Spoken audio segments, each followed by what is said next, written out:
So I just saw Morbius and I did not like it. I doubt many will care, but this video will contain spoilers for Morbius. If you bought a ticket and saw Morbius opening weekend because you thought it was an MCU movie, I'm very sorry, because it's not. And the quality of this movie shows that very well. Now, yes, the Tom Holland Spider-Man movies are made by Sony, but they are actually a Marvel Studios project, whereas Morbius is not. It's becoming very, very clear that Sony cannot make an above-average movie unless Marvel Studios holds their hand. This movie's getting a lot of hate online and becoming a huge meme, but I personally don't think it was as awful as people are saying it is. I still think Fantastic Four is much worse. Morbius is not a very good movie, and there are a lot of things I don't like, but I think this movie is just very, very average. And it's so average, in fact, that it feels worse than it actually is. So to start, I guess I'll go through things I actually did like about the movie, because it's pretty short. I like the intro, I guess, cool colors and all, but I don't understand what it had to do with the movie. But okay. I'm fine with Jared Leto's performance, I think. He's not awful, he's just playing a guy. I don't really like Jared Leto, but he's definitely been in worse roles. I don't think this role required much effort, but I'm sure he already did some weird or gross thing while quote-unquote method acting. Oh wait, he did.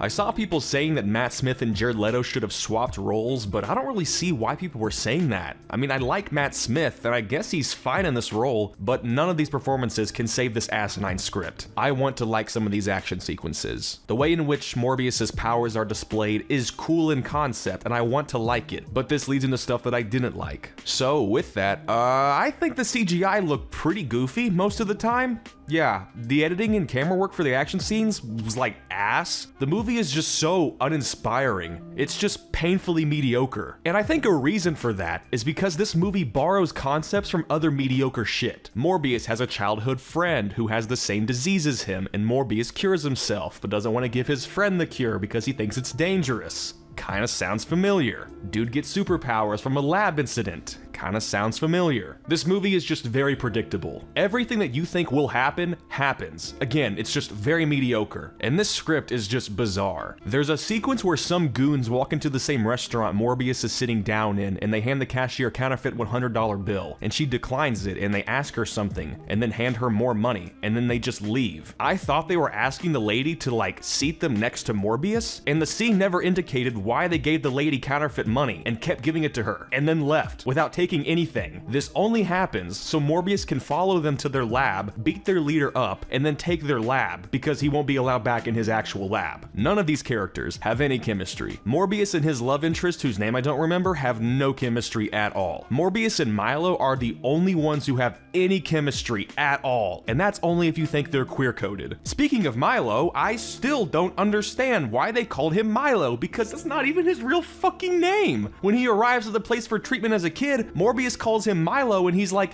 hey, that's not my name. My name is Lucius or Loga, I don't remember. This movie is just kind of boring too. At least with the Venom movies, Tom Hardy gets a superpower where he can just act off of it. The movie rushes straight to the origin of Morbius. All the characters are one-dimensional and everything just feels bland. However, this all changes once the credits roll, and we are treated to what I think is the clearest indication that Sony needs Kevin Feige to hold their hand. I'm sure you all know by now that all the Spider-Man Easter eggs from the trailers, minus like one shot of someone holding up a Daily Bugle newspaper, are not in the actual movie. The scenes with Michael Keaton in the trailer were cut, and he is reserved for the 2 post-credit scenes. Sony just really wants to do a Sinister Six movie, so they decide to take the introduction of the multiverse from No Way Home and shove it into Morbius. The first post-credit scene is the purple rifts in the sky from No Way Home sending the MCU's Adrian Toomes, aka the Vulture, into a prison cell in Morbius's universe. He gets released because he did nothing wrong in this universe, then just appeared. The second post-credit scene is Morbius driving out to meet Adrian, who dons a new Vulture suit that he somehow managed to put together in this new universe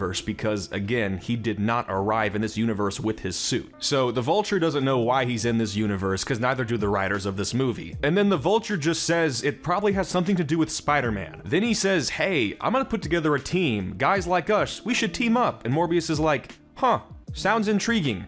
And that's it. I guarantee so many people went and saw this movie because they thought it was connected to Spider-Man heavily. Well, it isn't. but then it is. Morbius has nothing to do with Spider-Man. Spider-Man is never mentioned in this movie. We have no idea who Spider-Man even is in this universe. We have no reason to believe Morbius knows who Spider-Man is or has even met Spider-Man. But Sony really wants to set up the Sinister Six, and since none of these concepts make sense logically, Sony can just say, well, it's the multiverse, and anything is possible with the multiverse. I don't want to harp on this too much. I just think it's bad when it's very obvious a studio has rushed in to set up something they want to cash in on after the success of No Way Home, and they use a concept from that movie as an excuse for Adrian Toomes going to Morbius's universe. Also, this is unusual to happen for me, maybe it's just me, but it was like very distracting when he showed up because it's clearly not Michael Keaton in that suit. It's clearly just his voice dubbed over. So that is it for my review of Morbius. Overall, I think this movie is very average, and that's painful at times. This movie reminds me of early 2000 superhero movies that all sucked ass, minus the Raimi Spider-Man movies. I sincerely doubt that anyone's relationship with pop culture will change because of Morbius, because unfortunately, this is a movie that nobody asked for, and their expectations were met. It is possible to take something nobody has ever heard of or asked for and make it iconic, but Morbius completely fails at doing that. Thank you all for watching my review of Morbius. I'm finishing school right now, and while working, my schedule is full. But I will have more content this month, before I review Multiverse of Madness, that is. Let me know in the comments what you thought about Morbius and if you're excited for Multiverse of Madness. I'm Mediocre, I'll see you all in the next one.